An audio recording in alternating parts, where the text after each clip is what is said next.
For our next Kirchhoff's law example, let's grab one that we've already done by means of an equivalent circuit. That means we already know what the answers are going to be, and let's use Kirchhoff's law and we'll show that this is also a valid way to approach the problem. So we've got our 10 ohm resistor, the 90, the 45, and the 25. And the extra little bit of information we have in this kind of problem is that the potential difference across the top and bottom of the circuit, so from here to here, that potential difference is 12 volts. That tells us that the potential difference of the 25 ohm resistor is going to be 12 volts because the 25 ohm resistor is connected to those two spots. So we've got 12.0 volts there. The first step of our problem is going to be to label all of our currents. Then we're going to label our loops. Then we're going to write Kirchhoff's laws. Because there's a potential difference across the ends of the circuit, we know that there is a current flowing. So a net current comes in. That net current that comes in splits. Some of it goes to the right and goes down through the 25 ohm resistor. I'm going to call that current I1. And some of that current splits and goes down through the 10 ohm resistor. I'm going to call that current I2. Current I2 then hits a junction right here where it has to split. Some of it goes down through the 90 ohm resistor. I'm going to call that current I3. And some of it goes down through the 45 ohm resistor. I'm going to call that I4. Okay, so now we've got all of our currents labeled. In the process of doing that, we also indicated a junction. Next, let's label our loops. I'm going to take one loop through the big main part of the circuit, and I'm going to come around clockwise. So I'll come around clockwise, which means I go down through the 25, up through the 45, and back around up through the 10. So I'm going to call that loop 1. My second loop I'll take inside the smaller branch. I'll also go around clockwise, which means I go down through the 45 and up through the 90. That's loop 2. At this point, you could label in the plus and minus on your resistors. You know, current flows from plus to minus, plus to minus, plus to minus, plus to minus. You can label those in here if you like using that approach for getting the signs of your potential. So now that we've got our currents labeled, our loops indicated, and a junction indicated, let's start by writing the current law. Current law says that the net current into a junction is equal to the net current out. For the junction I highlighted in red, current I2 goes in, and currents I3 and I4 come out. So there's our current law. Next we'll write our loop law, and we'll do that for loop number 1.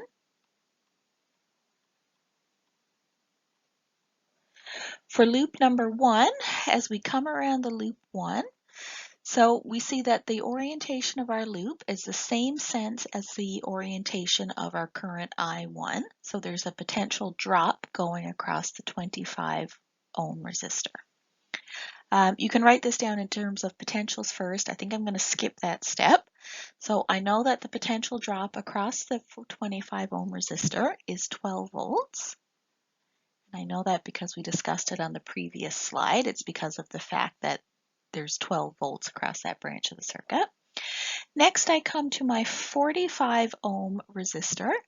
I see that my loop goes against the current. If you're going against the current, that means you've got a voltage increase.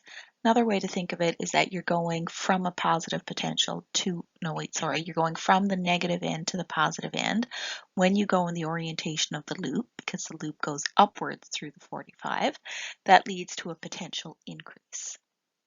So we've got plus 45. I don't have a whole lot of space, so I'm going to drop my ohms here. 45 times I4. Right here, I used my Ohm's law that says that the potential is the current times the resistance. Okay, last I come to my 10 ohm resistor. Again, I'm going against the current, so I get a potential increase. So plus 10 times I2 equals 0. So there's my loop 1 rule written. Next, I'll write down my loop 2 rule. I'm going to give myself a little bit of space because I know I want to put a little bit of algebra in there. For my loop 2 rule, I've only got 2 resistors here. I'll have 2 potentials. My loop 2 takes me down through the 45 ohm resistor. That's the same direction as the current.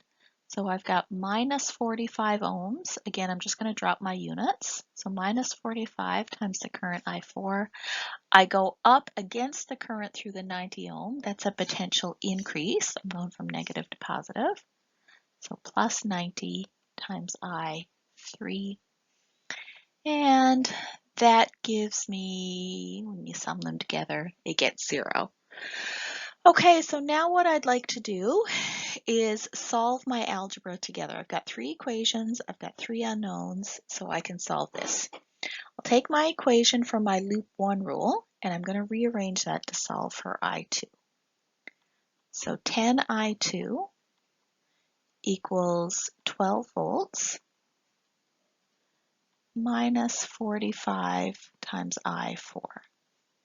Divide both sides by 10. I2 is 12 over 10, 1.2, minus 45 over 10, 4.5 I4. So there's an expression for I2. I'm going to plug that one into my current law.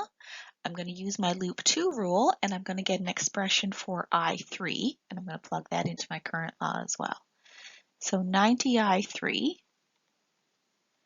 equals 45 I4.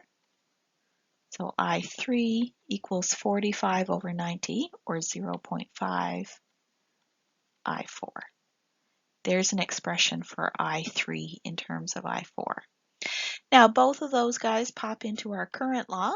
Current law says I2 equals I3 plus I4. I2 was 1.20 minus 4.5 I4 equals I3, which is 0.50 I4. Now I can solve for I4. 1.20 equals 5.0 I4. I4 equals 1.20 divided by 5.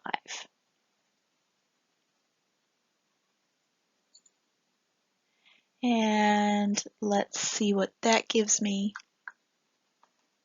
Oh, hang on, I knew I dropped something here. So I2 is 1.2 minus 4.5 I4. I3 is 0.5 I4. I dropped my I4. Okay, that looks better. So I'll just erase what I've got done wrong here.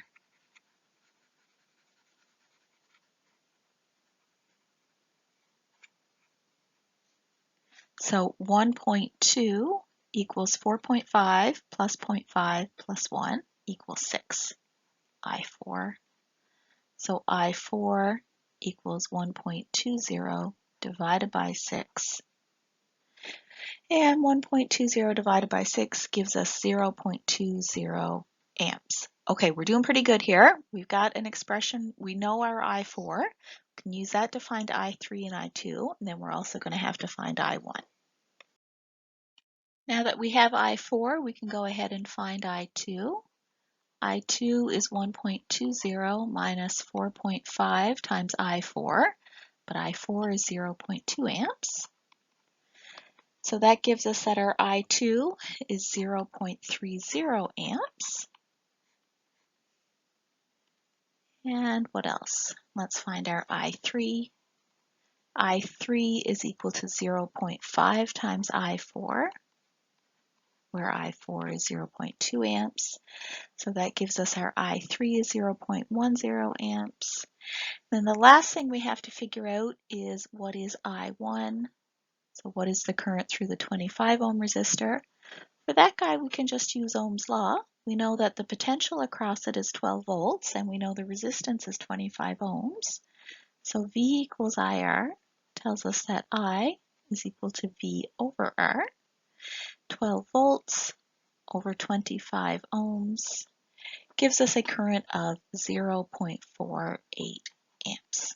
Okay, so there's the current through each of those resistors.